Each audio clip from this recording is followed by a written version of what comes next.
আসসালামু আলাইকুম প্রিয় বন্ধুরা, সবাই কেমন আছেন? আশা করি সবাই ভালো আছেন, সুস্থ আছেন।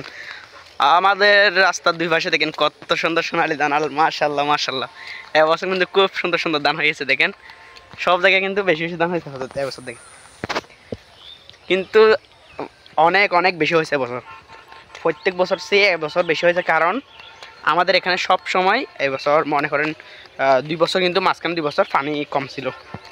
ওই পাহাড়ে যে পানি নামে না, ওই পাহাড়ে পানি একটু 2-3 বছর কম নামছিল। তার একটা কারণ আছে, সেটা হচ্ছে 2-3 বছর বৃষ্টি কম হয়েছিল। 2-3 বছর বৃষ্টি কম হয়েছিল, সে কারণে পাহাড়ে পানি কম নামছিল। এবছর কিন্তু মাশাআল্লাহ অনেক অনেক বেশি জাত হয়েছে এবছর। সেজন্য সবসময় কিন্তু পাহাড়ি পানিগুলো ছিল, সে কারণে এবছর কিন্তু ধানও বেশি সুন্দর হয়েছে। অনেক অনেক ধান হয়েছে মাশাআল্লাহ, দেখার মতো ছিল। আজকের ভিডিও এ পর্যন্তই। যদি ভালো লাগে তাহলে গ্রামগঞ্জকে ভালো লাগলে আপনার যদি গ্রামগঞ্জকে ভালোবাসেন তাহলে অবশ্যই আমার ভিডিওটা শেয়ার করে সবাইকে দেখার সুযোগ করে দিবেন।